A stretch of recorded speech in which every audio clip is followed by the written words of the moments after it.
Bonjour, bonjour à tous.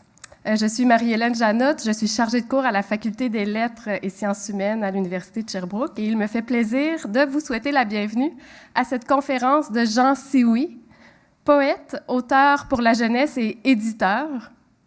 Une conférence qui prendra en fait la forme d'une causerie, donc d'un entretien devant public qui sera animé par Virginie Maillot, que je vous présente. Virginie est étudiante à la maîtrise en études françaises à l'Université de Sherbrooke.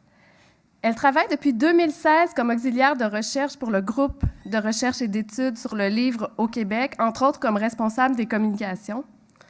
Elle a suivi au cours de son baccalauréat le cours Littérature amérindienne du Québec et elle poursuit maintenant ses recherches de maîtrise sur l'édition autochtone, plus particulièrement sur le cas des éditions Anénorak. Son mémoire est co-dirigé par Marie-Pierre Luneau et José Vincent. Merci beaucoup, Virginie, d'avoir accepté d'animer la table ronde. Elle va donc s'entretenir avec Jean Sioui, qui est notre invité aujourd'hui. Je vous le présente brièvement. Jean Sioui est né en 1948 à Wendake. Il est membre de la nation Huron-Wendat. Donc, il est poète. Il est auteur de 8 recueils de poésie. Son plus récent, publié chez Anénorak en 2018, s'intitule « J'avance mon chemin, Araya Kwa ». Il est aussi l'auteur de 3 livres pour la jeunesse, Anénorak, Anénorak et le vent et Anénorak et les rêves, parus en 2018 chez Anénorak. Jean Sioui est aussi éditeur.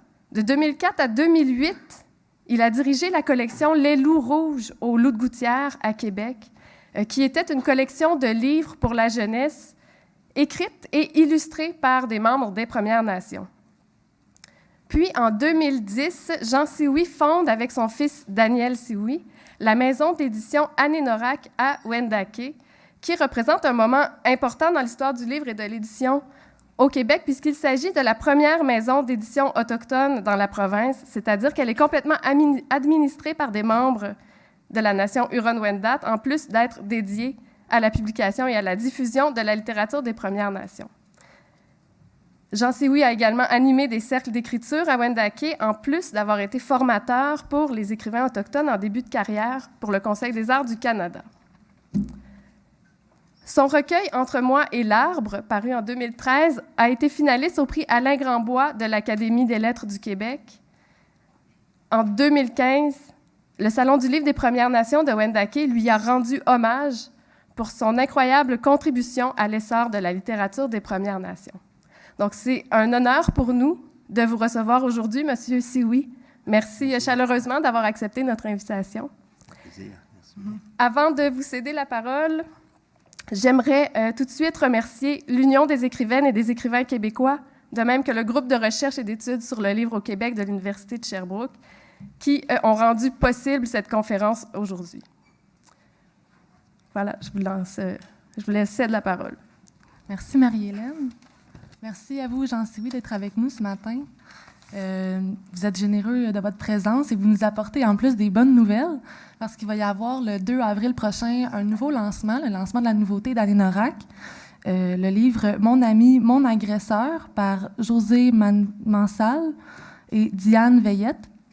Donc, c'est un ouvrage qui va porter sur les réseaux de prostitution qui recrutent des jeunes autochtones qui arrivent en milieu urbain, c'est bien ça? C'est ça. Donc, à surveiller. Donc, d'abord, je vais présenter le déroulement de la rencontre, qui est une causerie informelle, comme Marie-Hélène l'a annoncé.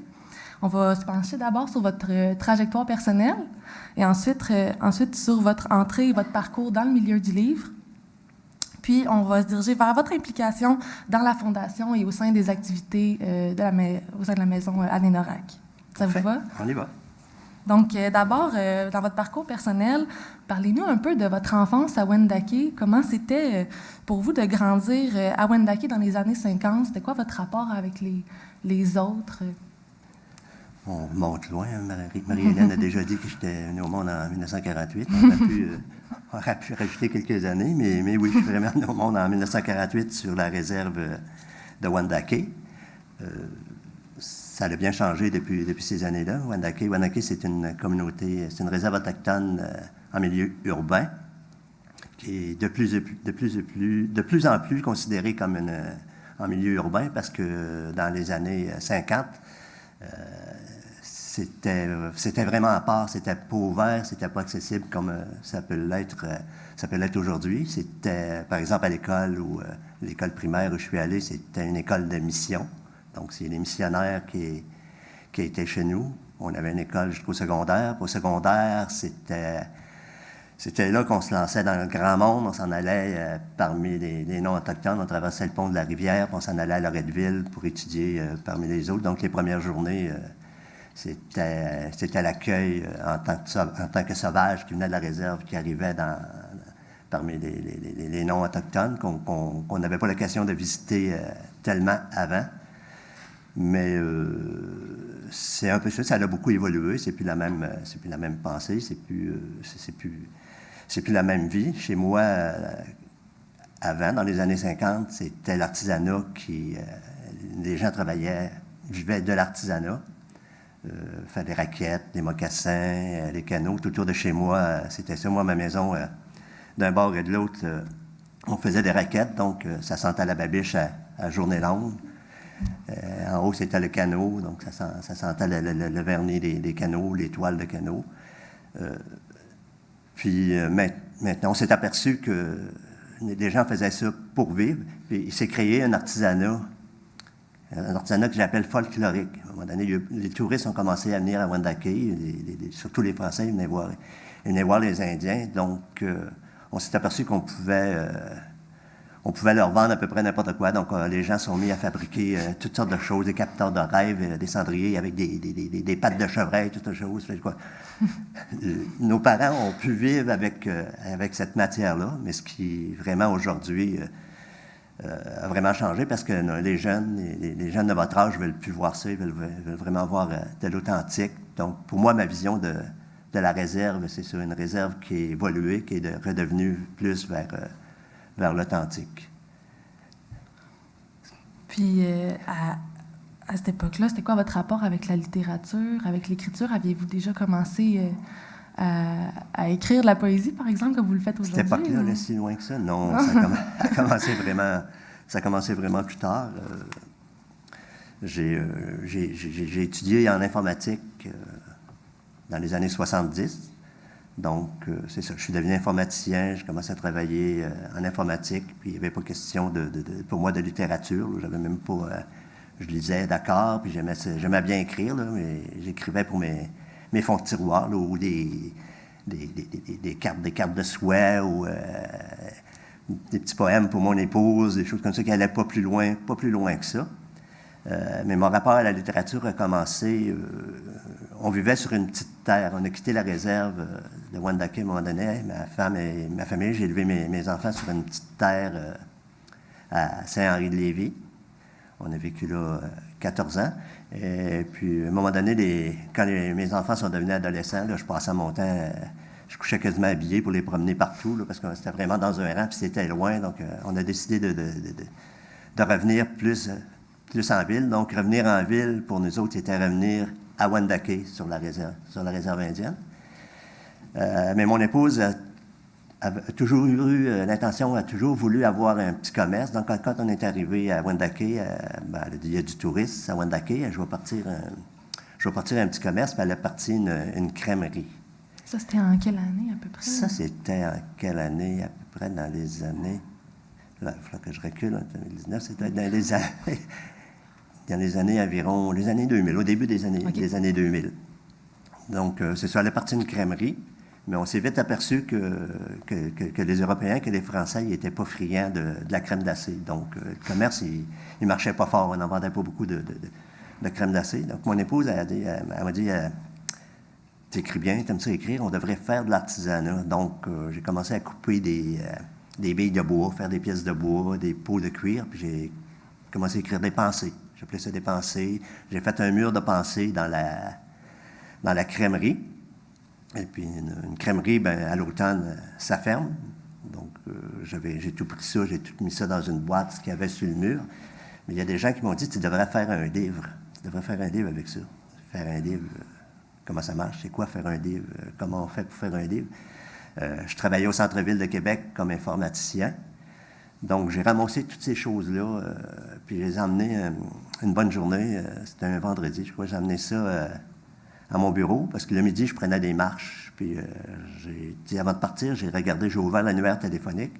J'ai regardé dans les pages jaunes pour trouver maison d'édition. Donc, j'ai vu une maison d'édition, puis c'était le fun parce qu'elle était à quelques pas de mon bureau. Elle était à la rue Saint-Paul, c'était le Loup de Gouttière. Fait que le midi, je suis parti avec cette pile de papier-là, puis j'ai marché jusqu'à la maison d'édition. Puis j'ai rentré, puis là, c'est Francine Vernac qui était la propriétaire de cette maison d'édition, les Loups de Gouttière. Fait que je dis bonjour, j'ai des choses que j'aimerais publier, mais elle me dit pauvre toi, c'est pas comme ça fonctionne. Avec une pile de papier d'une maison d'édition, c'est pas du tout comme ça. Moi, je connaissais absolument rien là-dedans. Elle dit c'est pas comme ça que ça fonctionne. Il y a des principes, il y a des règles à suivre. Bon. OK, pas pire que ça. Je m'en vais, je viens pour me retourner avec ma pile de papier. Mais elle me dit, attendons un peu. Elle dit, en fin de semaine, j'avais envie de faire d'autres choses, de me reposer chez moi. Elle dit, laisse-moi tes choses. Je laisse ma pile de papier. Le lundi, j'arrive au bureau, fait que mon téléphone est clignotait, puis c'était le Loup de Gouttière, c'était Francine Vernac qui disait « Viens vite ce midi, on te publie. » Fait que là, bon, viens vite ce midi, on te publie. Donc, l'aventure a commencé comme ça. Ça a donné le livre qui s'appelle Le pas de l'Indien, mon premier livre du tout, en 1998, 97, je crois, qui maintenant est encore sur le marché, plusieurs publications qui sont refaites depuis le temps. Donc, ça a été le début de mon aventure dans le monde de la littérature. Saviez-vous à ce moment-là que Sylvie Nicolas était aussi publiée au Loup de Gouttière? C'est Francine Vernac qui m'a présenté Sylvie Nicolas, puis c'est Sylvie Nicolas qui m'a aidé à me montrer le métier, à me dire comment ça fonctionnait, comment on met en page, comment tout le travail autour du livre. Donc, Sylvie Nicolas est devenue une grande amie pour moi. On travaille encore ensemble. D'ailleurs, Sylvie Nicolas travaille chez nous aux éditions René Larac. Traductrice, réviseuse, mentor aussi auprès de notre clientèle, de nos auteurs. Donc, c'est comme ça que ça a commencé. Donc, ça m'a pris plusieurs années à me convaincre que j'étais écrivain. Parce que puis, en 2002, j'ai pris ma retraite comme informaticien. Okay. 2002 et 2010, c'est à peu près ça. En 2002, j'ai pris ma retraite comme informaticien. Et puis, la première chose que j'ai fait, je suis allé à l'université faire un bac en création littéraire, en études autochtones. En 3 certificats, j'ai fait un bac là-bas pour me dire, il faut bien que je devienne professionnel. Je suis écrivain, donc il faut que j'aille apprendre comme il faut le métier. À l'université, j'ai fait ce bac-là, et puis c'est à partir de ce moment-là que l'aventure a vraiment débuté. Le Conseil des arts m'a engagé pour faire de la formation auprès des Autochtones en début de carrière, à Banff, en Alberta, auprès des gens. Donc, j'ai tenu des ateliers, j'ai continué à écrire vraiment depuis ce temps-là. Donc, je suis rendu maintenant à 11 livres d'écrits. Mais mon parcours, c'est comme ça que ça s'est passé. C'est comme ça que ça a commencé. Et j'espère que ça va continuer encore longtemps. Nous aussi. Vous êtes membre du clan de l'ours. Qu'est-ce que ça signifie? Pouvez-vous nous en parler davantage? Je suis membre du clan de l'ours. Bon, dans la nation Wendat, il y a des nations, puis il y a des peuplades. Il y a plusieurs peuplades qui existent, donc avec des noms vraiment bizarres, vraiment spéciaux. Donc moi, je suis du peuple de la Corde. Et à l'intérieur du peuple de la Corde, il y a des clans. Okay. Donc moi, mon clan, c'est l'ours. Il y a 5 clans qui existent encore maintenant à Wendake. L'ours, le chevreuil, l'ours, le chevreuil, mais je ne voudrais pas les oublier. Les 2 plus importants, c'est l'ours et le chevreuil. Moi, je suis du clan de l'ours. Donc, qu'est-ce que ça veut dire? Ça veut dire que c'est des familles. On n'est pas famille, c'est matriarcal chez nous, la tradition. Donc, c'est le clan de descendance de ma mère, le clan de l'ours. Bien, j'ai une question justement par rapport à ça, parce que je voulais aborder un peu votre vie politique, là, étant donné que vous êtes politicien, vous êtes élu au Conseil de la Nation, vous êtes chef familial, si oui, puis en regardant un peu sur le site Internet, on se rend compte qu'il y a quand même beaucoup d'hommes aussi, mais c'est une société matriarcale. En tout cas, est-ce que vous pouvez nous en parler? Ça a beaucoup changé, hein, ça a beaucoup... c'est ça, maintenant, le matriarcal n'existe plus vraiment. Clan familial, maintenant, donc je suis le chef de la famille Sioui. Mais c'est plus des familles, c'est pas des clans, c'est des familles que la population de Wendake, pas de Wendake, la population de la nation, parce qu'il y a autant de gens qui vivent en dehors de la réserve que sur la réserve, a été divisée en 8 familles. Donc, moi, je suis privilégié, j'ai la plus grande famille, les Sioui. Il y a juste des Sioui, mais il y a d'autres familles qui peuvent avoir des Gros Louis, des Picards, des Vincent dans leur famille. On a essayé quand même de regrouper en premier critère d'avoir les gens d'un même clan. Mais c'est très difficile aujourd'hui de monter dans la généalogie puis de prouver que c'est vraiment tous descendants de la mère. Donc, c'est plus familial, regroupé en famille. Okay. C'est pour ça que c'est chef familial et non chef de clan. C'est quoi vos responsabilités comme chef familial? Jusqu'à l'année dernière. Ça fait 6 ans maintenant. C'est des mandats de 4 ans quand on est chef familial. C'est des mandats de 4 ans. J'ai été 6 ans chef responsable de la culture à Wendake. Maintenant, je suis chef responsable de la citoyenneté. Okay. Parce que le gouvernement du Canada, les affaires autochtones, c'est eux autres qui géraient jusqu'à maintenant qui était inscrit sur la liste de bande, qui était indien, qui était autochtone. C'est le gouvernement qui décidait pour nous autres qui était autochtone. Mais maintenant, il y a une demande de vraiment prendre en charge nos listes de bande, de décider nous autres mêmes qui va être sur nos listes de bande, qui va avoir... peut-être pas le statut, on ne sait pas encore, ça vient de commencer. La semaine dernière, j'étais 2 jours en réunion avec ces gens du fédéral qui nous consultaient. Ils ont lancé ça, mais ils ne savent pas trop où ça va aller, comment ça va se dérouler, parce que c'est toujours le même principe. Les gens qui travaillent avec nous autres de l'extérieur, qui ne sont pas des Premières Nations, ils ne nous connaissent pas. Donc, ils lancent des programmes selon leur vision, leur vision du colonisateur, qui n'est pas péjoratif, là, mais c'est vraiment ça, parce que la loi sur les Indiens vient d'un régime de colonisateur. Donc, ils ont oublié, avant de lancer ce nouveau programme-là, ils ont pensé de venir voir chez nous, de venir nous connaître, d'aller dans chacune des communautés, parce que c'est tellement différent, une communauté dans le Grand Nord, puis une communauté chez nous, à Québec, c'est des pensées vraiment, vraiment différentes. Donc, avant de lancer un programme, ils ont lancé un programme général, mais qui fait pas l'affaire de tout le monde, qui n'est pas accessible à tout le monde. Donc, c'est tout nouveau. Je ne sais pas comment ça va se dérouler. Jeudi, j'ai une rencontre, moi, avec les miens, avec mes gens de ma nation, les Wendat. Fait que j'ai une première rencontre pour connaître leur vision. Parce que chez nous, si on reste sur la loi sur les Indiens, puis les lois qui existent, en 2050, on n'existera peut-être plus à cause du mariage, du mixage. Les gens chez nous se marient. Tu contrôles pas l'amour. Mon fils, qui rencontre n'importe qui de autres, ils tombent en amour, donc ils vont se marier puis ils vont avoir des enfants. Donc tout ça, ça fait qu'au bout, ça élimine les gens qui peuvent être inscrits à la nation Wendat. Ce qui n'est pas le cas partout ailleurs, parce qu'ailleurs, quand ils sont isolés, le mariage, la plupart des mariages, c'est entre eux. Donc, l'élimination est plus loin, mais ça va venir aussi. C'est ça que je leur expliquais à la rencontre, parce qu'il y avait des gens de toutes les nations, de toutes les communautés partout. Ils se disaient pas touchés, mais je leur disais, vous n'êtes pas touchés aussi vite que nous autres, mais bientôt vous allez être touchés, parce que de plus en plus, avec les communications, les nouvelles technologies, les gens voient ce qu'il y a dans le monde. Les jeunes étudient, les jeunes viennent à l'université à Sherbrooke, partout. Donc, ils vont rencontrer d'autres mondes, et puis la problématique va être évidente. Je suis persuadé aussi dans quelques années pour ces gens-là. Maintenant, j'aimerais aborder... on a déjà abordé votre entrée dans le milieu du livre, mais plus en fond dans votre parcours. Quand vous étiez au Loup de Gouttière, vous avez été directeur de la collection Les Loups Rouges.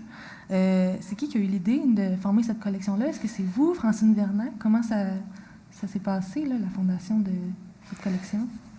Au début, quand j'ai commencé dans l'écriture, avec mon premier livre, avec La Maison, les Loups de Gouttière, je prétendais que j'étais plus en mission que d'autres choses parce que je connaissais les problématiques dans les communautés, les problèmes qu'il y avait avec les jeunes, les problèmes de drogue, les problèmes de...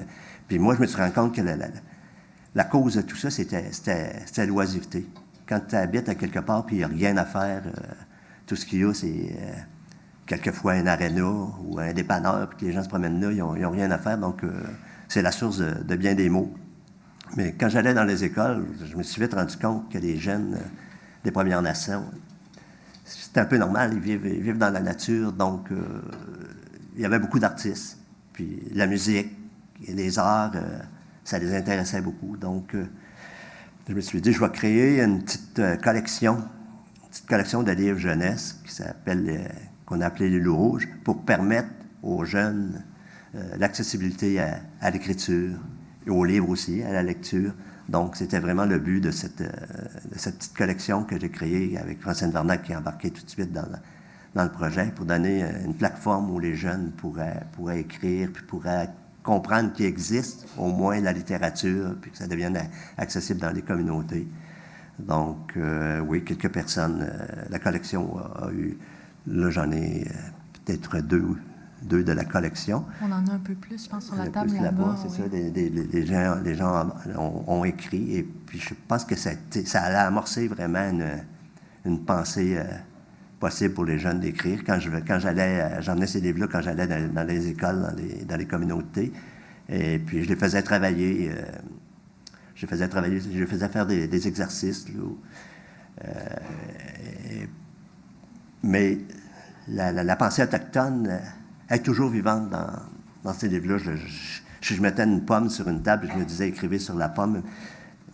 Il ressortait toujours une pensée de la nature, une pensée autochtone qu'on pouvait reconnaître dans ça. Donc, pour moi, c'était vraiment intéressant. C'était vraiment le fun de voir les jeunes puis participer, être fiers de participer, puis de commencer à lire, de commencer à la lecture, à acheter des livres. À partir de ce moment-là, les écoles ont commencé à nous inviter, à nous écrire, suggérer à nous des livres. Ils ont commencé à acheter des livres, mettre dans les bibliothèques. Donc, c'est l'évolution de la littérature autochtone. Je pense qu'elle n'a pas aussi passé... C'était un outil pour aider vraiment à cette évolution-là. Puis comme directeur de collection, c'était quoi vos responsabilités, là, concrètement, au sein de la maison d'édition? La maison d'édition, les Loups de Gouttière, n'existe plus. Non, OK. Elle a été vendue... à Michel Brûlé. Oui, j'allais dire malheureusement. Je vais le dire malheureusement, elle a été vendue chez Cornac, où cette maison d'édition-là avait plus une pensée de profit qu'une pensée d'éducation. Donc, les Loups Rouges sont morts. La collection Les Loups Rouges n'existe plus. Elle existe ce qui a été fait dedans, mais moi, j'ai continué à vouloir donner accès aux gens pour écrire. J'ai continué dans cette collection. J'avais appelé mes premiers livres Anénorak. Anénorak, c'est toujours Anénorak qui revient. Anénorak, c'est quand on a voulu trouver le nom pour la librairie, parce que chez nous, ça n'a pas commencé par une maison d'édition, ça a commencé par une librairie. On a pensé à Anénorak pour aller le plus loin possible dans nos origines. Donc, c'est l'ancêtre le plus éloigné de ma famille, Anénorak. C'est un type. Donc, j'ai écrit aussi des livres avec Anénorak, un petit bonhomme, Anénorak et l'avant. Et l'année dernière, j'ai continué avec un autre petit livre jeunesse qui est Anénorak et les rêves, mais dans notre maison d'édition, les éditions Anénorak, pour continuer puis donner encore une plateforme aux gens pour continuer à écrire des livres jeunesse, puis accueillir encore des nouveaux auteurs, des jeunes qui pourraient pratiquer l'écriture. Mais justement, Wendake, c'est vraiment un centre culturel, on peut dire, là, vraiment actif. Là. On pense au Café Librairie Anénorak, à la maison d'édition, le Salon du livre Koyatonk, là, cette année, je pense qu'il y avait eu lieu à Québec. Il y a eu lieu à Québec cette année. Oui, mais aussi au CILAF, là, qui avait eu le Carrefour international des littératures autochtones de la francophonie, qui avait eu lieu en 2008, qui réunit des écrivains, des chercheurs autochtones et allochtones de partout dans le monde. Puis vous avez été impliqués là, dans ces projets-là, notamment aussi dans les cercles d'écriture avec Sylvie Nicolas, vous en aviez parlé un peu tantôt. Est-ce que vous pouvez nous en parler davantage d'où vient un peu cette idée-là, puis comment ça fonctionnait, comment les auteurs, les écrivains étaient recrutés? Bon, dans les cercles d'écriture, ça a commencé tout petit. J'ai commencé ça à Wendake, dans ma communauté. On faisait ça dans une école, au CDFM. Au début, j'étais tout seul. Puis après ça a pris de l'ampleur. Donc, Sylvie s'est rajoutée à moi pour donner des ateliers. On s'est partagé ça. C'est assez drôle parce que Lou Carl, maintenant, qui est très bien connu dans le monde de la littérature des Premières Nations et dans tous les événements qu'il fait, il travaillait dans cette école-là. Donc, Lou Carl, il devait venir me débarrer la porte pour les ateliers, débarrer la salle de cours, les ateliers. Puis Lou Carl, il s'est dit, lui aussi, la littérature, il ne connaissait pas ça, ça lui disait absolument rien. Mais il a dit, tant qu'à débarrer la porte puis de revenir barrer, je vais rester. Il est resté pour les ateliers. Puis Louis Carl, je pense que maintenant, il est rendu à 3 ou 4 livres de publiés. Il fait plein d'activités. Donc, ça a commencé comme ça. Puis d'autres personnes, comme Joanne Laframboise ou d'autres qui ont participé à ces ateliers-là, ils ont publié. J'en ai donné un aussi l'année dernière. Ça aussi, c'est assez drôle. Le père de la conjointe de mon garçon qui est propriétaire avec mon fils qui dirige les éditions Anénorac, il a pris sa retraite, donc il est venu à ces ateliers-là. Puis on a eu beaucoup de plaisir à travailler ensemble parce que c'est toujours très amical puis très simple. Il est à l'université, lui aussi, maintenant. Il s'est inscrit à l'université en création littéraire, donc il a pris la piqûre. Donc, c'est un plus vieux, mais il y a aussi les plus jeunes qui sont intéressés à ça, puis qui maintenant ont publié à travers les maisons d'édition du Québec. Chez nous, la maison d'édition, ça a commencé, comme tu as dit tout à l'heure, par un café-librairie. Mon fils a créé la café-librairie Anénorac. En 2009. En 2009. Le café a vite pris le bord parce qu'il était tout seul avec Cassandre, sa conjointe, pour gérer ça. Puis il y avait trop d'ouvrages, il n'était pas capable de fournir. Donc le côté café a fermé, puis la librairie a continué, puis elle a toujours grandi, toujours évolué. Puis en 2010, ben ça a été... Mon fils a dit on serait capable de créer une maison d'édition. Il y a tellement d'intérêt. Puis, est-ce qu'on est capable de créer une maison d'édition? Donc, j'ai prêté mon nom à mon fils parce que je connaissais le milieu, plus le milieu maintenant depuis plusieurs années.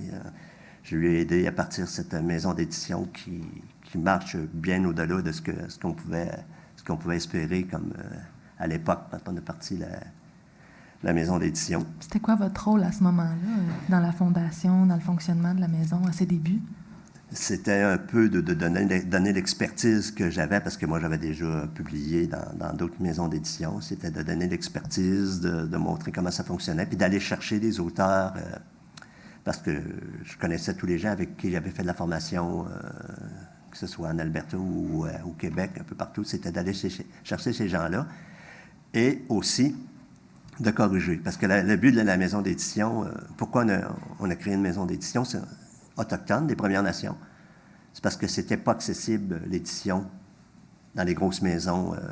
J'ai vite compris. Là, moi, c'était un parcours vraiment, vraiment spécial, vraiment différent. Mais comme je l'ai dit tout à l'heure, c'est pas comme ça du tout que ça fonctionne dans les maisons d'édition. T'envoies un manuscrit dans une maison d'édition, puis ils regardent les 3 ou 4 premières pages, puis s'il y a des fautes, ben c'est tout de suite rejeté, ou... il ne pouvait pas avoir de place pour les auteurs des Premières Nations parce que la langue première dans les Premières Nations, la plupart des Premières Nations, c'est pas le français, c'est pas l'anglais, c'est leur langue maternelle. Donc, c'était très difficile de publier pour ces gens-là. Donc, nous autres, on a décidé de donner une plateforme vraiment pour les aider puis de mettre plus d'efforts. Parce que vous comprendrez qu'à la maison d'édition Anénorac, on publie moins de livres, mais c'est beaucoup plus de travail qu'une autre maison d'édition parce que quand on reçoit le manuscrit, on le rejette pas, on le regarde. On regarde le contenu, on regarde ce que ça dit, puis après ça, on décide de faire le travail éditorial, de faire le travail d'écriture avec ces gens-là. Un accompagnement dans tout le processus. Un très grand accompagnement, parce que ça va jusqu'à corriger les fautes, puis te montrer le métier. Donc, il y a beaucoup, beaucoup de travail qu'on fait avec nos auteurs, et puis c'est très valorisant. C'est un peu ce qui vous distingue aussi, peut-être, ça nous distingue des autres maisons d'édition. Des autres maisons d'édition, absolument, ce travail-là qu'on fait avec nos auteurs. Oui. Puis en quoi aussi Anénorac peut être différent des autres maisons d'édition pour vous? Parce que Anénorac publie la littérature des Premières Nations seulement, des auteurs des Premières Nations ou des auteurs qui écrivent sur les Premières Nations. Parce qu'il y a quelques auteurs allochtones aussi au catalogue, mais c'est des chercheurs ou des gens très C'est des chercheurs comme milieu. Louise Vigneault qui a écrit, comme maintenant ce que tu as présenté tout à l'heure, le nouveau livre avec les deux policières qui viennent d'écrire un livre là, qui va être lancé le 2 avril. Mon ami, mon agresseur. Ouais. Mon ami, mon agresseur. Donc, oui, le sujet est toujours un sujet des Premières Nations. Mais ce qu'on préfère, là, ce qui est plus plaisant pour nous autres, c'est vraiment de publier des auteurs des Premières Nations puis de travailler avec eux autres. Votre rôle aujourd'hui, est-ce qu'il a un peu changé là, par rapport à avant? Êtes-vous encore au sein des activités actuellement chez Anénorac? Non, pas du tout. J'ai vraiment... Quand est arrivé le temps où ça fonctionnait vraiment bien, les éditions Anénorac, puis quand j'ai commencé à faire de la politique aussi, je m'excuse, donc j'avais beaucoup moins de temps à donner, et surtout qu'il y avait maintenant une très grande compétence aux éditions Anénorac.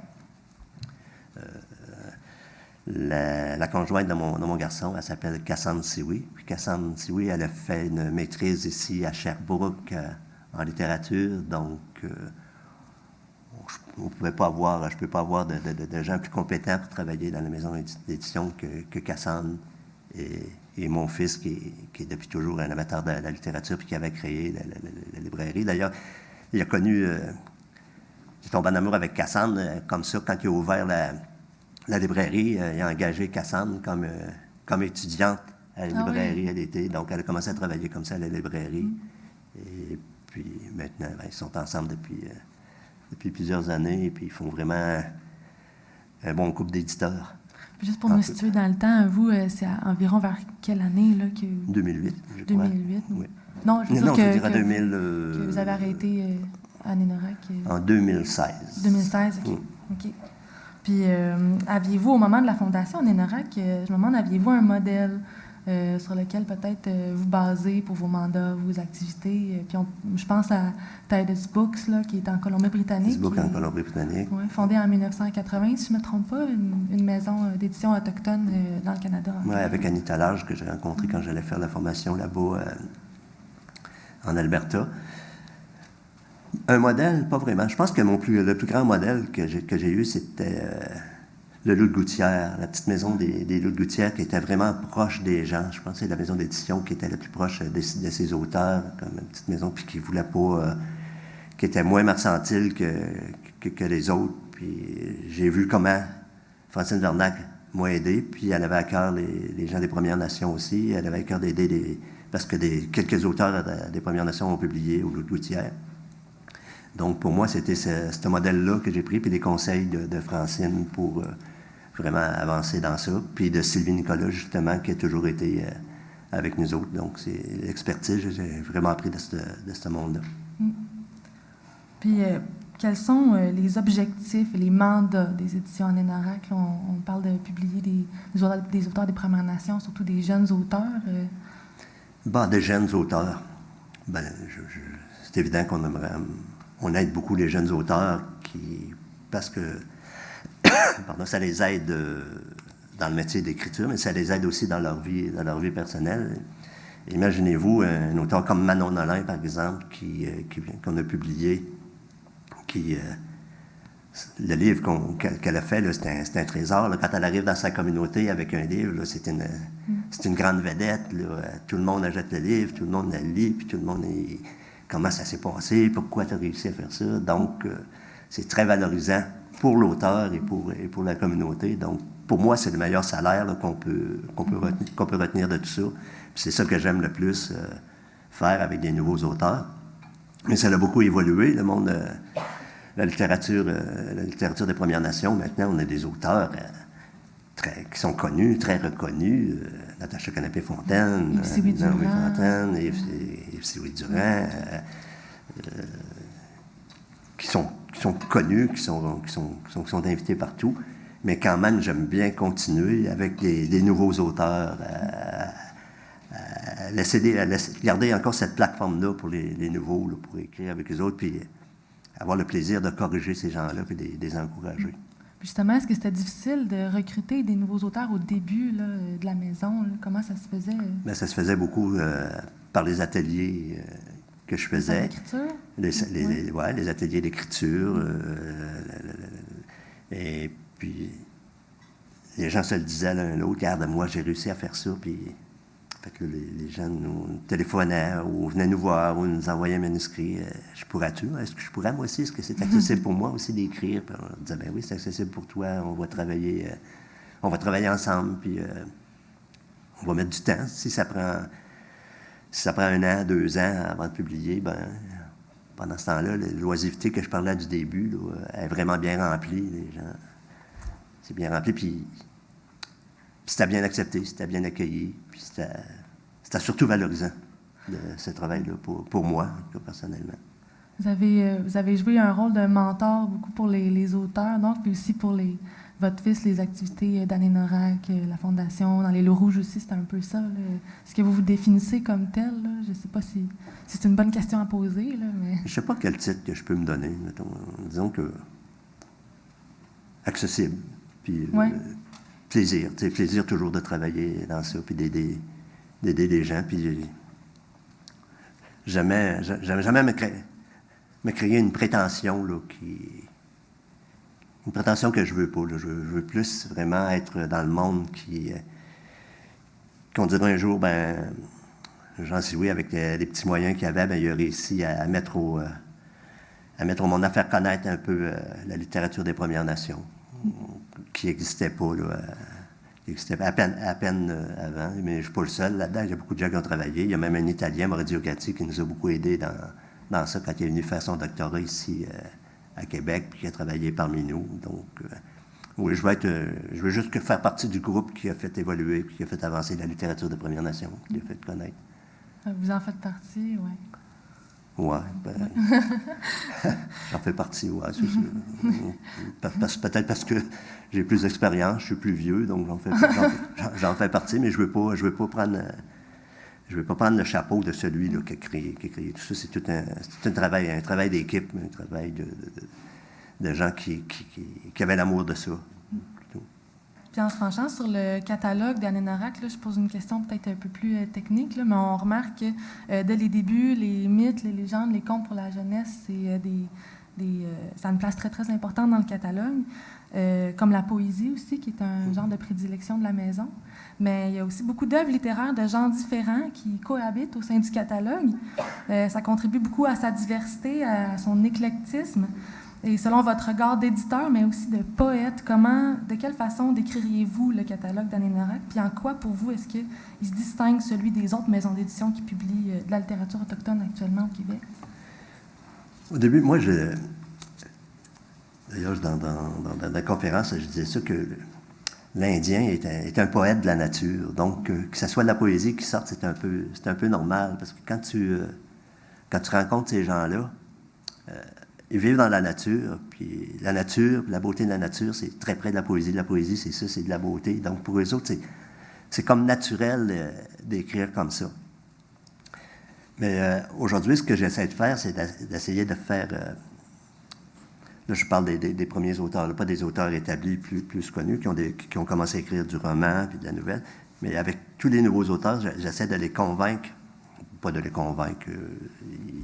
il faut toujours que ce soit un plaisir puis qu'ils écrivent ce qu'ils aiment, mais que maintenant, on est rendu dans une littérature qui est plus grande, plus connue, plus importante. Donc, comme auteur autochtone, on n'est pas obligé d'écrire juste de la poésie ou d'écrire...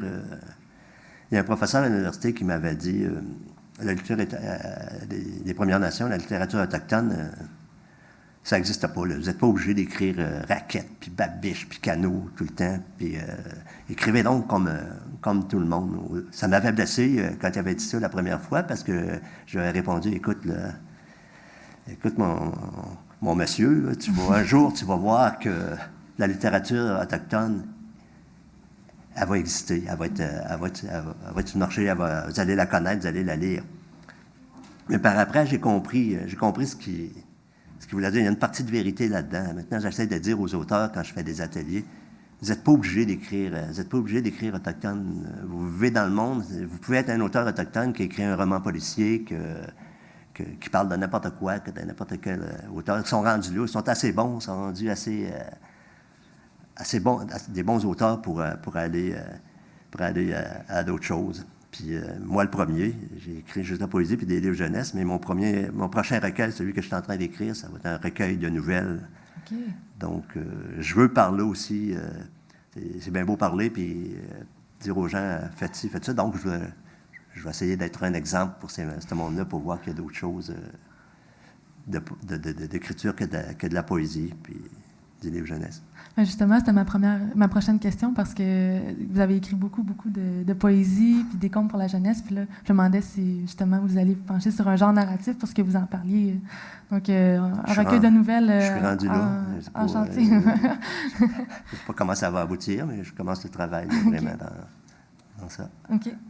Puis je reviens au catalogue. Là. Je vais vous parler un peu des traductions, la présence importante aussi des langues. Là. Il y a plusieurs langues qui cohabitent le catalogue. Puis on pense d'ailleurs à la série de documentaires pour la jeunesse par Sylvain Rivard, qui se penche sur les vêtements des Premières Nations. C'est des ouvrages trilingues, donc en français, en anglais et dans une langue autochtone. Par exemple, en Innu, je pense qu'il y en a un en Abénaki, en Wendat. Mohawk, je crois. Oui. Et donc, on a ça aussi au sein du catalogue. On a quelques traductions aussi, comme Une vraie bonne petite métisse, recueil de poésie de Marilyn Dumont. Paix, pouvoir et droiture, qui est un essai, un manifeste autochtone de Taiyaki Alfred. Taiyaki Alfred. Taiyaki. Comme je te disais, c'est dur. Il y a Taiyaki. Taiyaki. C'est ça. OK. Bon, on saute tout le temps, on dit toujours Taiyaki. Taiyaki, OK. Puis c'est fou comme tu as parlé d'en être un de Drew Hayden Taylor, qui est quand même plus récent. Donc, qu'est-ce qui a motivé ces choix de publication-là? Bien, Marilyn Dumont, je l'avais rencontrée déjà avant, je la connaissais. J'aimais beaucoup ce qu'elle écrivait. Et puis, on a suggéré à Sylvie Nicolas, justement, de traduire un de ses livres. On lui a fait lire, puis elle aussi, elle est tombée en amour avec ces livres-là. Donc, on a communiqué avec Marilyn, puis elle a accepté vraiment de traduire un de ses livres. Souvent, quand on contacte ces gens-là, ils ont un peu la même pensée que je peux avoir de promouvoir la littérature, de donner quelque chose, c'est pas mercantile, mais c'est comme une aide. Là. Il y a une petite maison d'édition à Nénorac qui s'efforce de publier la littérature de Premières Nations. Donc, ces gens-là sont publiés dans des grosses maisons, c'est des auteurs reconnus, mais ils sont généreux. Ils veulent... ça vaut la peine de publier à Nénorac. Mais regarde le catalogue, naturellement, ils ne feront pas n'importe quoi non plus, mais ça vaut vraiment la peine de publier dans cette maison-là pour les aider, puis faire grandir la maison, puis faire connaître d'autres origines de l'écriture des Premières Nations. Je remarque que c'est quand même aussi des textes un peu politisés. Là. Est-ce que ça reflète une certaine vision de la maison aussi? Ou? Pas nécessairement. C'est pas politisé. Tantôt, tu t'as parlé de mon métier en politique aussi. C'est... non, je veux pas être méchant. Je ne sais pas s'il y a des gens qui vont aller en politique plus tard, mais... c'est un peu... Moi, je suis allé en politique parce que... pour la culture, là, mais la politique, c'est... comment je vous dirais? Bon, je vais résumer ça. C'est pas beau comme de la poésie. Souvent, c'est des mauvais jours. Donc, non, la politique... il y a des gens qui sont faits pour ça. Il y a des gens pour écrire sur la politique. Il y a des gens qui sont guerriers en politique, mais c'est vraiment pas la mission, c'est vraiment pas le but des maisons d'édition. La maison d'édition Nénorac, oui, on va en prendre, parce que c'est important aussi, quand ça a de la valeur, là, que c'est pas folklorique, là, que c'est vraiment tactique, puis qu'on peut aider les gens à bien nous connaître, on va publier. Mais on publiera pas du travail politique là, juste pour crier, juste pour faire quelque chose, mais c'est ça. Savez-vous si, par rapport aux traductions, si les œuvres d'Anne Norack ont été traduites par d'autres maisons d'édition, par exemple en anglais, au Canada anglais peut-être? Oui, je sais qu'il y en a qui ont été faits, mais lesquels, je peux pas te dire. Il y en a. Tout à l'heure, je te montrais une maison japonaise là, qui va publier un de mes textes. J'avais demandé de le lire en japonais, tu n'as pas voulu. Il faudrait que je vérifie. Oui, je pense que c'est de mon livre qui vient des éditions Anne Norack, avant le gel des visages. Oui, il y a des traductions qui se font. Moi, j'en ai fait j'ai permis des droits dans des éditions anglaises pour des parties de texte, là, mais des livres au complet, il faudrait. Sérieusement, là, je ne voudrais pas répondre n'importe quoi. Il faudrait voir avec Daniel, mais je pense que oui, il y a des livres déjà qui sont traduits en anglais, comme le dernier livre qui va sortir, il est en français et en anglais. Il y a les deux langues. Il y a beaucoup de livres qui sont publiés en langue française puis en langue des Premières Nations aussi. Moi, j'essaie de faire ça le plus possible aussi, d'écrire quelques mots Wendat, parce qu'on sait que chez nous, à Wendake, la langue était... Au début, il y a quelques années, on disait que la langue Wendat était morte, mais depuis environ 5-6 ans, on ne dit plus que la langue était morte, on dit que la langue était endormie. Maintenant, on réveille la langue. Il y a de l'enseignement de la langue Wendat qui se fait dans les écoles. Il y a des programmes de la langue Wendat. Donc, dans mes livres, j'essaie de mettre quelques mots aussi dans les langues des Premières Nations. Que ce soit juste pour être étudié dans les écoles primaires avec les enfants, dans les livres jeunesse, très jeunes, de voir des mots qui vont pouvoir rester dans leur mémoire, qu'ils vont pouvoir lire. Donc, ça a aussi des buts éducatifs, nos publications. J'ai une question plus personnelle peut-être pour vous, la question qui tue. Ouais. Vas-y. Avez-vous un livre au sein du catalogue dont vous êtes particulièrement fier? Bien, il y a le livre qui était en nomination pour le prix, qui était finaliste au prix Alain Grandbois. De votre production personnelle, ça? De ma production personnelle. Il y a Le Pas d'Indien, le premier livre de tout qui s'est fait à partir vraiment des pièces là, qui étaient dans le kiosque, là, dans le petit commerce de ma femme qui est venue au monde à partir de ça, qui était 1997, et puis je ne sais pas combien de fois qu'il y a eu des nouvelles publications, là, 4 ou 5 fois qu'il y a eu des nouvelles publications, puis qui est encore... je pense que c'est celui qui est le plus étudié dans les écoles encore aujourd'hui, ce premier livre-là. Donc, très fier. C'est tellement pas pensé de loin, mes livres, comme si avant le gel des visages, ça, c'est un livre que cet été-là, j'avais décidé de prendre un été sabbatique. J'ai une résidence à Kamouraska, au bord du fleuve, donc j'avais décidé de prendre une année sabbatique, de rien faire, pas de politique, rien, de m'occuper de rien. Donc j'avais passé un mois à mon chalet, puis j'avais commencé à prendre des notes de tout ce que je voyais autour de moi. Un oiseau qui venait cogner dans ma fenêtre à tous les matins, des choses sur les murs de mon chalet. Là, j'avais pris des notes, puis à la fin, j'avais fini par faire un livre avec ça. Donc, la mentalité que j'avais à ce moment-là était vraiment sur ce qui m'entourait.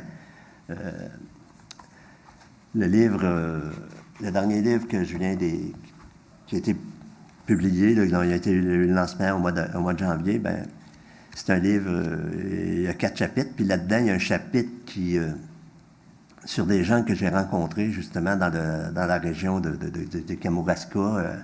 Il y a un monsieur Tomate, il y a une madame Anguille, des gens vraiment spéciaux, mais tu sais, quand on parle du beau monde qui sont ordinaires, mais qui sont tellement importants, tellement spéciaux, des gens que tu veux aimer.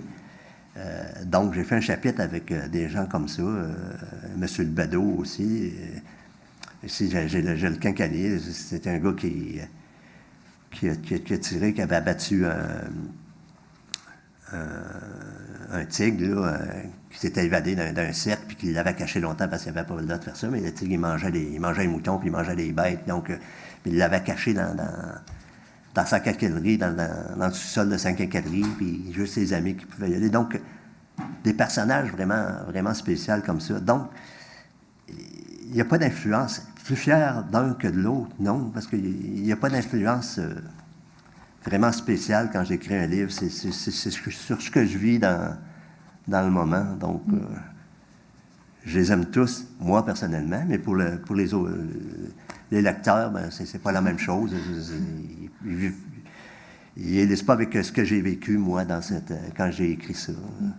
Justement, en parlant de la réception, je reviens un peu à Anénorac. Comment est-ce que vous trouvez la réception des livres de chez Anénorac? Est-ce qu'il y a un bon écho dans les médias, chez les lecteurs, les ventes? Est-ce qu'il y a une différence dans la réception aussi par les membres de la nation Huron-Wendat, par les membres des Premières Nations en général, les Québécois? Il y a une réception au-delà de ce qu'on pouvait imaginer, parce que ça marche très fort, là. Daniel et Cassandre, ils travaillent. C'est incroyable d'ailleurs, ils viennent d'acheter une bâtisse. Là, on va déménager la librairie dans le plus grand parce que ça ne suffit plus où est-ce qu'on est. C'est tout petit. Je ne sais pas s'il y a des gens qui ont déjà visité la librairie et la maison d'édition à Wendake, mais c'est un petit local à peu près à la moitié de même pas la moitié de ce qu'on est ici. Mais ça marche tellement qu'on est obligé de grandir. Probablement qu'en personnel aussi, ça va devoir grandir parce qu'il y a une très bonne réception. Puis, Daniel, il est demandé partout, il va partout maintenant, il est rendu dans le comité des libraires indépendants. Donc, oui, ça marche bien au-delà de ce qu'on pouvait imaginer, mais on veut quand même rester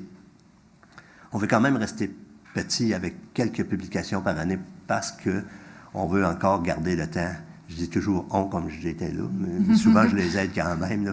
On veut garder le temps pour travailler les manuscrits, mettre le temps, là, pas devenir comme une grosse maison d'édition qui va avoir des manuscrits et qui va les rajouter parce que c'est pas bon faire des choses tout prêtes. On veut vraiment rester à la mesure de nos auteurs là, pour les aider dans tout ça. Justement, l'équipe de la maison d'édition s'est agrandie dans les dernières années. Je pense qu'il y a Cassandre et Daniel qui sont toujours là, évidemment, mais il y a 2 autres personnes, je pense, qui se sont ajoutées à l'équipe. Il y a Sylvie Nicolas qui travaille toujours avec nous autres, et puis il y a Camille Toffoli qui fait, quel titre qu'on pourrait bien lui donner, qui est comme agent, pour de l'agent de promotion, pour faire le travail, parce que maintenant, la maison d'édition est invitée dans tous les salons du livre, partout, on les voit partout. Vous allez à Trois-Rivières, là? C'est aujourd'hui que vous allez à Trois-Rivières, c'est ça? Demain, je m'en vais à Trois-Rivières. On fait à peu près tous les salons maintenant. On est invité à tous les salons. Puis au début, c'était juste un petit coin, quelques livres. On était cachés, on ne le voyait pas. Maintenant, on nous donne des kiosques très, très à la vue de tout le monde, très fréquentés. Donc, oui, quand tu poses cette question-là, puis qu'on réfléchit à ça, oui, je pense que oui, on a beaucoup évolué, on a beaucoup avancé, on est beaucoup plus connu. Puis la littérature des Premières Nations est de plus en plus connue et vendue et achetée. Ça va vraiment bien. Puis le contact avec les lecteurs qui viennent vous voir au salon, autant à Kwayatonk, le Salon du Ligue des Premières Nations, que dans tous les autres salons auxquels vous prenez part, là, à quoi ça ressemble, là, comme auteur, mais comme éditeur aussi? Là? Je ne sais pas si vous portez comme un chapeau différent, dépendamment de... Bien, il y a 2 genres de personnes qui viennent nous rencontrer. Il y a les personnes qui viennent voir des Indiens. Hein, il y en a qui vont encore essayer de voir des plumes ou des choses. Il y a ce genre de clientèle-là, puis il y a des gens qui vont nous arriver quasiment costumés en Indien, qui viennent nous voir, puis moi j'aime les Indiens. C'est le fun, c'est du bon monde, c'est vraiment plaisant, puis c'est correct. Puis il y a des gens qui ne connaissaient pas du tout la littérature des Premières Nations qui sont surpris de voir ça, de voir la quantité et la qualité des livres, des nouveaux lecteurs. Il y a des gens qui ont appris à nous connaître depuis déjà quelques années puis qui reviennent, qui veulent d'autres choses. Il y a les médias qui s'intéressent à nous de plus en plus. On est de plus en plus invités dans les réseaux sociaux, dans les médias. Donc, c'est étourdissant. Là. Il y a beaucoup de choses qui se passent dans la vie de la littérature des Premières Nations et c'est très encourageant, c'est très plaisant d'embarquer là-dedans. Puis il y a de plus en plus de monde, il y a toutes sortes d'activités. Notre local, il fait toutes sortes de choses. Il y a même des bingos littéraires qui ont fait le tour de... Ils sont allés à plusieurs endroits cet été. Saint-Venant-de-Paquette, ailleurs aussi. En Ottawa, la semaine dernière où j'étais là, pour ce fameux bingo-là. Donc là, il y a un nouveau projet avec Taouiakon qui est en train de se créer. Donc oui, il y a de l'effervescence et puis ça bouge beaucoup. Et c'est plaisant, c'est vraiment... Quand je disais tantôt que Louis-Carl Picard-Souris était partout, c'est lui qui était impliqué aussi dans le bingo. Il était étourdissant, Louis-Carl. Depuis le jour où il venait juste pour débarrer les portes à aujourd'hui. Je dis qu'il a beaucoup évolué, ça a beaucoup changé. Puis justement, cette bonne accueil-là de la littérature des Premières Nations, ça se manifeste aussi dans l'intérêt des maisons d'édition. Actuellement, il y en a beaucoup qui en intègrent à leur catalogue, comme XYZ, Boréal, Mémoire d'Encrier, chez qui vous publiez d'ailleurs, La Peuplade et j'en passe. Là. Comment vous percevez ça en tant qu'éditeur? Bon, drôle de question. Ça, c'est positif. Là, 3 semaines, j'étais à Ottawa, au Conseil des arts du Canada. Et puis, on discutait de ça. Il y a des programmes au Conseil des arts du Canada pour donner des subventions. Puis dans les critères d'analyse, si on donne des subventions ou non, il y a toujours un critère maintenant pour la diversité, pour les Premières Nations. Qu'est-ce que ces maisons d'édition font pour les Premières Nations? C'est un peu négatif. C'est un peu négatif tout ça, parce que des maisons d'édition, toutes les maisons d'édition, maintenant, pour aller chercher une subvention, ils vont aller chercher un petit Indien de service. Ils vont aller chercher... ils vont se donner un visage, mais c'est pas très bien pensé. Là. C'est pas... Vous voyez pas ça comme un intérêt... Non, c'est un intérêt, mais c'est pour aller chercher de l'argent, pour aller chercher des subventions. Mais des revues, partout, là, il n'y a pas une semaine, moi, que je ne reçois pas un courriel ou un appel d'une revue ou d'une maison d'édition. Tu n'écrirais pas quelque chose. Pour nous, tu ne prendrais pas quelque chose. Tu n'as pas un inédit, tu n'as pas quelque chose. Mais il va falloir réévaluer. Il va falloir que tous les gens, que ce soit les Conseils des arts du Québec et du Canada, acceptent qu'on est rendu maintenant ailleurs, que la littérature maintenant est reconnue, puis que je voudrais pas qu'on nous colonise comme on a fait politiquement dans la littérature des Premières Nations. Ouais. C'est un peu ça.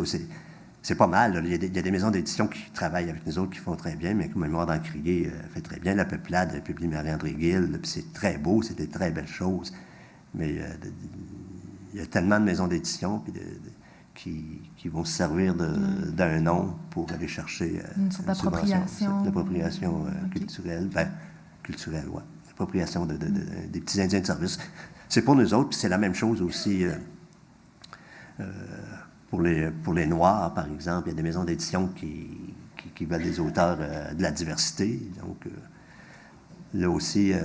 quand c'est sincère, c'est parfait. Ça ne me dérange pas. Là, quand c'est sincère, quand c'est fait pour aider ces auteurs-là, pour moi, c'est très bien, c'est parfait. Mais quand c'est juste pour aller chercher une subvention, j'ai ça dans mon catalogue, j'ai un petit Indien dans mon catalogue, je trouve ça moins drôle.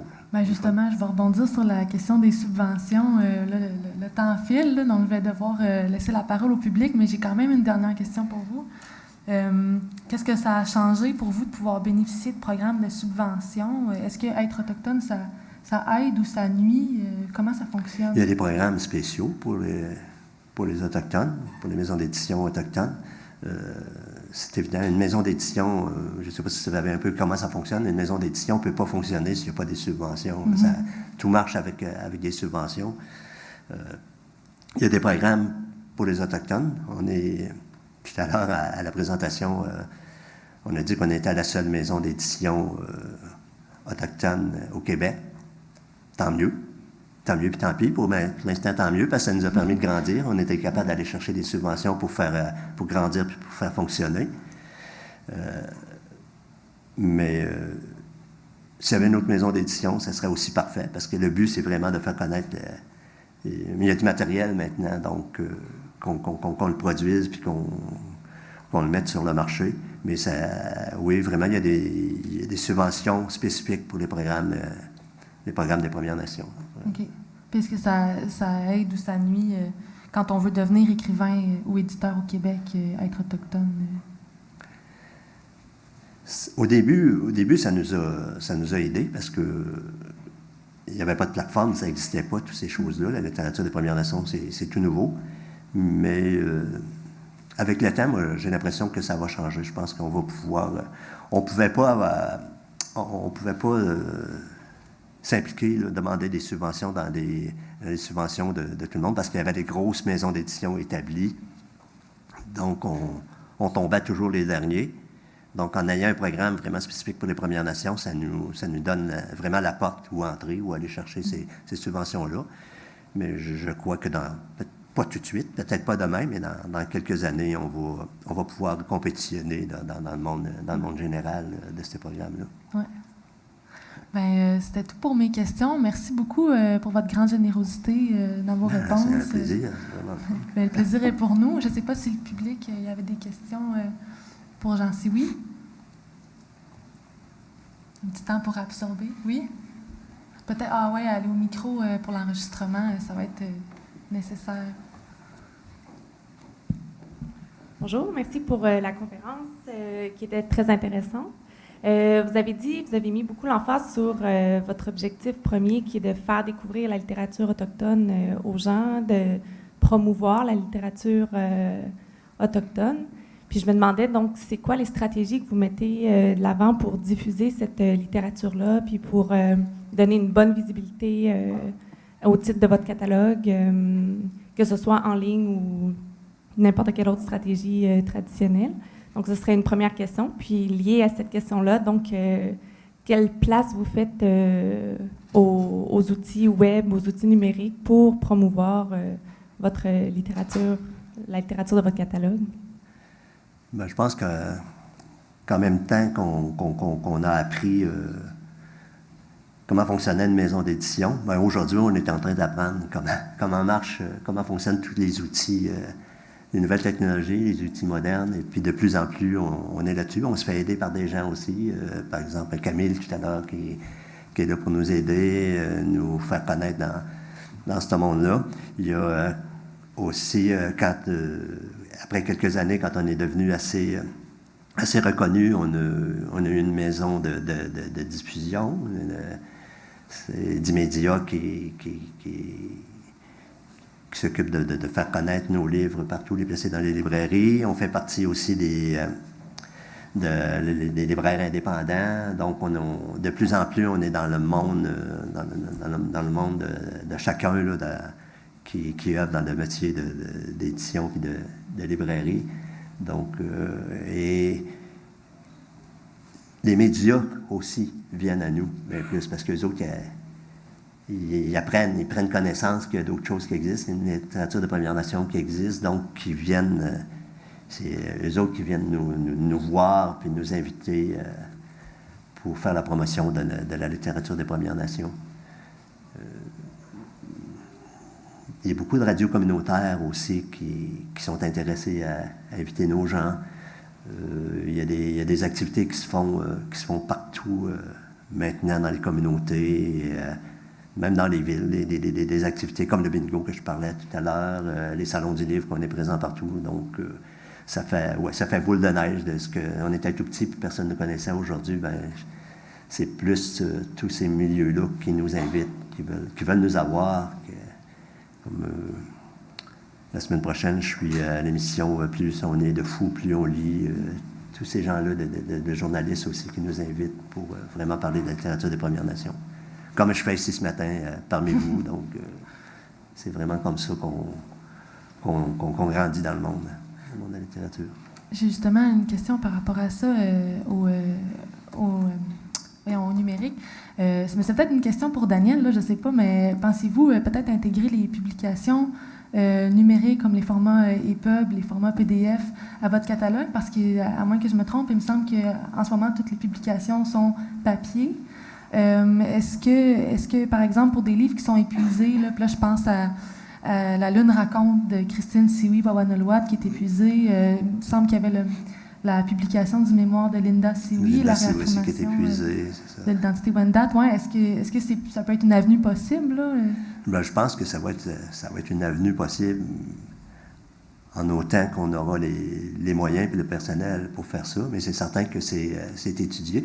Mais ça n'a pas pris autant d'importance, autant d'ampleur, parce que le monde numérique n'est pas devenu aussi important qu'on prétendait qu'elle allait devenir dans la littérature. Toutes les maisons d'édition, dans tout le milieu littéraire, ont peu mis un frein là-dessus, parce que les gens, encore, c'est d'avoir un livre entre les mains qui les intéresse. Le livre se vend de plus en plus, contrairement à ce qu'on pensait que c'était le livre numérique qui allait prendre de l'ampleur, mais il est important, il existe, il faut s'y arrêter, mais il n'y a pas l'importance aussi haute qu'au début, quand ça a commencé, quand ça a été lancé, cette technologie-là. Puis je repense à ma question, mais justement, quand on regarde votre catalogue, là, il y a tellement une matérialité, une qualité du papier, beaucoup d'illustrations faites par les auteurs eux-mêmes ou des artistes des Premières Nations. Puis c'est très, très beau. Là, allez les voir, ça vaut la peine, les feuilleter. Là. Puis je pense justement à la série de Sylvain Rivard dont j'ai parlé tantôt, qui est cartonné. Il fait des collages avec plein de matériaux, prend des photographies d'excellente qualité, s'imprimer sur du beau carton. Moi, ça me fait triper de les manipuler, ces livres-là. Fait que les avoir numériques, c'est ça changerait peut-être la relation au livre. C'est pas la même relation, c'est ça. Et puis, Sylvain Rivard, qui est un grand professionnel, qui fait des très beaux livres. Mais il y a aussi, moi, mes petits livres que j'ai écrits, les livres jeunesse. La critique, au début, a dit c'est le fun, les histoires, mais les illustrations, là, c'est moins bon. Mais pour moi, les illustrations sont extraordinaires parce que c'est quelqu'un des Premières Nations qui les a fait. Puis il n'y a pas de professionnel là-dedans. Puis c'est Manon Sioui qui fait ses petits dessins. Puis pour moi, le plus important, c'est que ça soit fait par quelqu'un des Premières Nations, puis plus que d'engager une compagnie pour faire mes illustrations là, de professionnels. Donc, c'était pas la vente, là, parce que c'était pas important, moi, qu'ils se vendent plus parce qu'il y a des belles illustrations. Ce qui est important pour moi, c'est que ça soit quelqu'un des Premières Nations qui s'est fait connaître à travers mes 3 petits livres, là. C'est la même personne qui les a fait. Puis pour moi, c'est ça qui est le plus important que d'avoir des prix pour des illustrations pour des grands professionnels. Je pense que c'est ça la mission, là. C'est ça des gens des Premières Nations. Il faut commencer comme ça. Est-ce qu'il y avait d'autres questions? Oui? Oui.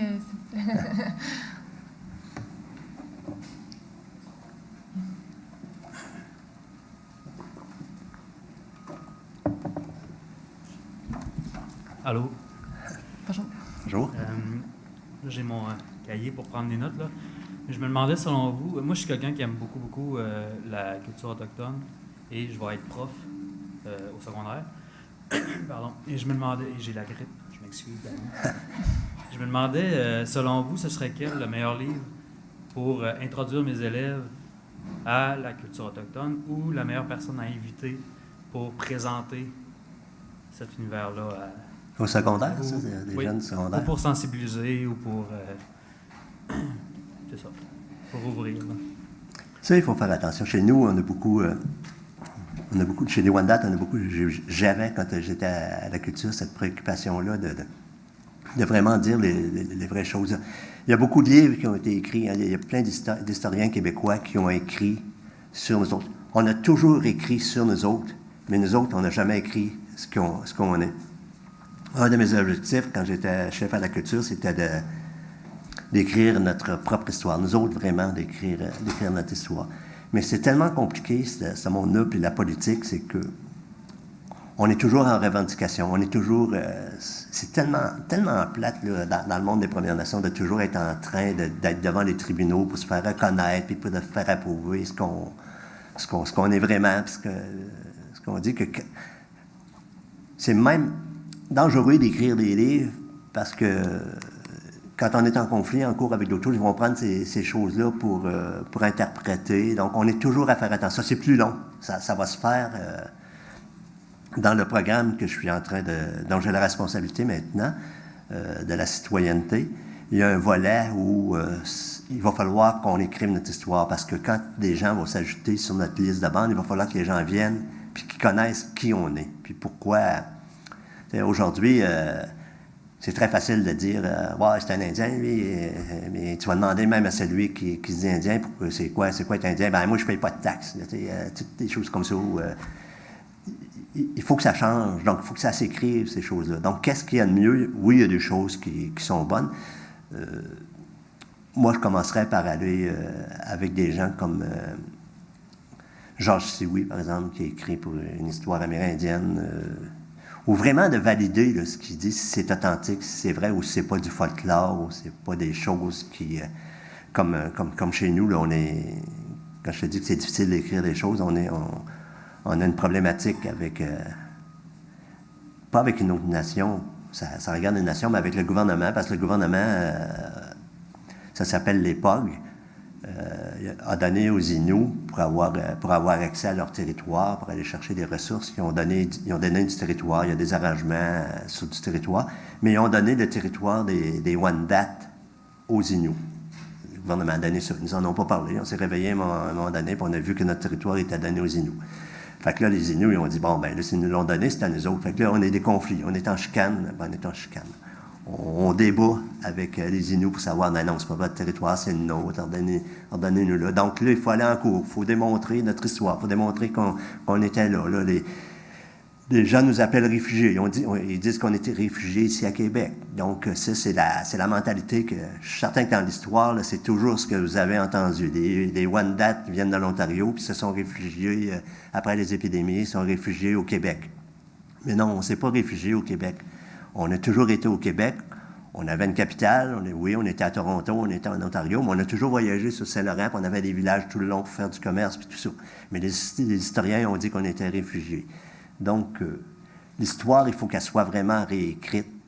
Donc, si tu enseignes, il faut vraiment falloir que tu valides là, ce qu'il y a là-dedans. Puis, viens nous voir, viens nous questionner, puis demande-nous. Oui, vas-y. Okay. Bien, en fait, ma préoccupation, c'est pas nécessairement sur le côté revendicateur, mais sur le côté tout ce qui est...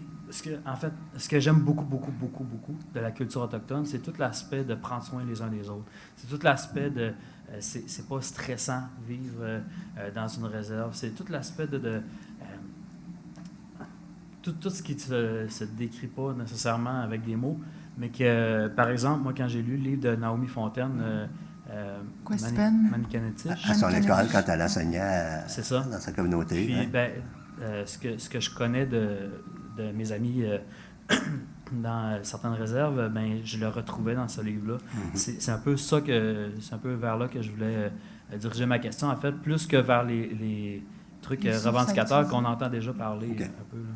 Ben, c'est un peu le but aussi de notre littérature, c'est de vraiment écrire les sentiments qui nous habitent puis la réalité là, qu'on connaît chez nous. Mais je pense que la meilleure façon, c'est de faire des amis comme Naomi puis tout le monde, de venir chez nous. On va t'accueillir puis on va te répondre. Là, c'est certain. De vraiment aller de venir chez nous. Pour que nous autres, maintenant, on te dise, on t'informe.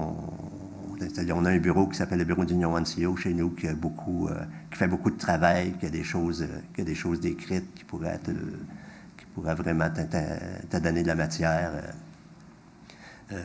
Et puis, la meilleure façon, la plus facile, c'est de prendre ta voiture puis de venir à Wendake puis d'aller à la librairie Anénorak où il y a tout, à peu près tout ce qu'il y a sur la littérature des Premières Nations. Et puis mon fils, il ne te vendra pas n'importe quoi, il ne te dira pas achète ça là, parce que c'est payant, mais il va vraiment te diriger vers quelque chose d'authentique. Je pense que c'est la meilleure façon, si tu veux avoir du matériel. Moi, à entendre la question, je pensais à tracer un chemin qui est un recueil d'écrits littéraires des Premières Nations qui traverse quand même plusieurs époques de la littérature autochtone. Puis ça a été monté par Olivier Desuters, Naomi Fontaine, qui est elle-même Inou, puis Jean-François Letourneau, qui est professeur au cégep et chargé de cours ici. Olivier Desuters est professeur aussi à l'Université de Sherbrooke. Puis ça a été publié chez Anénorac en 2006. 2 ans, ça fait pas tellement longtemps, oui, c'est ouais. ça. Puis qu'est-ce que vous pensez de cet outil-là? Parce que ça peut quand même être peut-être un outil scolaire. Là. Ça peut être un outil scolaire. Il y a aussi le livre Amoun. Oui. C'est quelque chose, le livre Amoun, avec Michel Jean, qui... c'est des histoires vraiment... Dans Amoun, c'est des petites nouvelles qui te donnent un sens aussi. Les auteurs là-dedans, ils écrivent ce qu'ils ont vécu.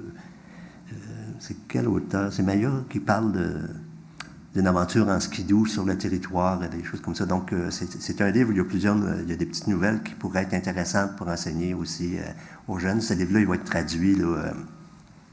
La semaine dernière, j'ai eu un courriel de Michel Jean, je pense. Il s'en va à Paris. Puis il va être traduit en anglais aussi. Donc, il y a des livres comme ça qui sont très intéressants. Mais il y en a d'autres. J'ai vécu une aventure il y a quelques années. Un livre qui s'appelle « Sur les traces de Champlain ». Bon, ça, j'ai été invité à participer à ça. On est parti, on partait d'Halifax, et puis on allait jusqu'à Toronto sur le train, puis il fallait écrire un livre sur Champlain dans ce trajet-là. Donc, on a passé 48 heures sur le train à écrire. Mais moi, j'ai écrit sur Champlain, là, vraiment humoristique, là, à peu près n'importe quoi. Là. Donc, il faut faire attention, il ne faut pas prendre des choses. Tu sais, Champlain, pour ces gens-là, à Toronto, tu vois... Champlain, c'est partout, hein, le boulevard Champlain, le centre d'achat Champlain. Ce type-là est très important. Et puis les autres, ils ont la pensée que Champlain, là, c'est le grand ami des Hurons, il a tout fait pour nous autres, il nous a aidés, mais si tu creuses plus profond, là, c'est pas... Je pense qu'on a pas mal plus aidé Champlain que lui a pu nous aider. Donc, il y a des choses qui sont écrites aussi humoristiques. Il faut être capable d'analyser là, ce qu'il y a là-dedans. Moi, je me suis moqué de Champlain tout le long là, de l'article que j'avais écrit. Là, donc, ouais, il existe beaucoup de choses, mais il faut vraiment fouiller et puis vraiment s'interroger. Chronique de Kitschké de Lucas Picard-Sioui, aussi publié chez Anénorac. Oui, c'est vraiment... Regard humoristique sur la vie en réserve. Ouais. Ça. Donc, mais il y a vraiment des livres là, importants là, qui peuvent te renseigner sur la culture des Premières Nations. Puis,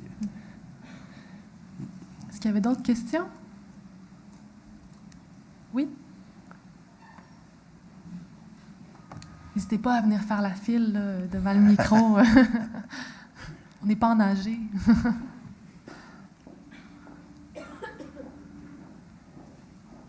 Bonjour. Bonjour. Merci pour la conférence. Je voulais vous parler, je sais qu'on est ici, on parle de vos livres et tout, mais il y a vraiment quelque chose qui me tenait à cœur, puis c'est les affaires Sioui, le traité hors norme qui s'est produit il y a quelques années. C'est 4 frères Huron-Wendat qui ont été accusés et condamnés d'avoir campé puis faire des feux et abattu des arbres illégalement dans un parc national au Jacques-Cartier. Je ne sais pas si vous connaissez ça, là. Ah oui, absolument. Oui, OK, tant mieux. Puis, ça, je voulais savoir comment est-ce que ça parle au micro. Pardon, ouais. Je voulais savoir comment est-ce que ça se transpose aujourd'hui où les gens vont devoir... c'est-à-dire se défendre constamment pour dire non, on a le droit de rester ici, on a un traité, puis c'est des traités qui datent de très longtemps. Ça, ils ont dû se défendre avec un document signé par le général Murray en 1760. Puis ça date de très longtemps, puis je voulais savoir comment est-ce que ça se transpose aujourd'hui, où actuellement, ça, comme vous avez dit, vous devez sans cesse aller reprendre des documents vraiment comme anciens pour venir vous justifier, puis faire preuve que vous avez vos droits. Ça, c'est très politique. Hein? C'est le traité Huron-Britannique de 1760 avec le général Murray, qui a été reconnu par la Cour suprême. La validité de ce traité-là a été reconnue par la Cour suprême. Donc, c'est vraiment l'outil le plus important chez nous, politiquement, pour faire reconnaître nos droits, nos valeurs. On s'en sert à tous les jours là, au conseil de bande, au chef. C'est un conseil de bande, au chef. On s'appuie tout le temps sur ce traité-là pour nos revendications. Ça nous a beaucoup... c'est un outil très important pour nous autres, pour se faire reconnaître. Oui, ça a parti L'histoire, comme tu dis, là, il était dans la réserve de Laurentides, la famille Sioui, puis ils faisaient un feu, puis ils ont coupé du bois pour se faire un feu, donc ils se sont fait arrêter. Ben avant ça, l'histoire démontre que des gens, même mon père, puis mon grand-père, se faire arrêter dans la réserve de Laurentides, puis se faire menotter, puis se faire emmener parce qu'ils sont allés à la chasse, sont allés pour pouvoir aux besoins, à la nourriture, tout ça. Donc oui, il y a beaucoup d'histoires que je ne peux pas vous conter ce matin parce que on ne sortira plus d'ici, mais c'est vraiment important. Là. Il y a vraiment une connaissance qui est accessible maintenant puis qui est utile, qu'on a besoin pour travailler. Puis ce traité-là, c'est vraiment important. D'ailleurs, à tous les ans, on fête notre traité. Il y a la fête du traité le 5 septembre, quand ça a été signé. Donc, oui, c'est quelque chose d'être important chez nous, pour la Nation Huron-Wendat. Merci beaucoup. Est-ce qu'il y aurait une autre question? On aurait peut-être le temps pour une dernière question.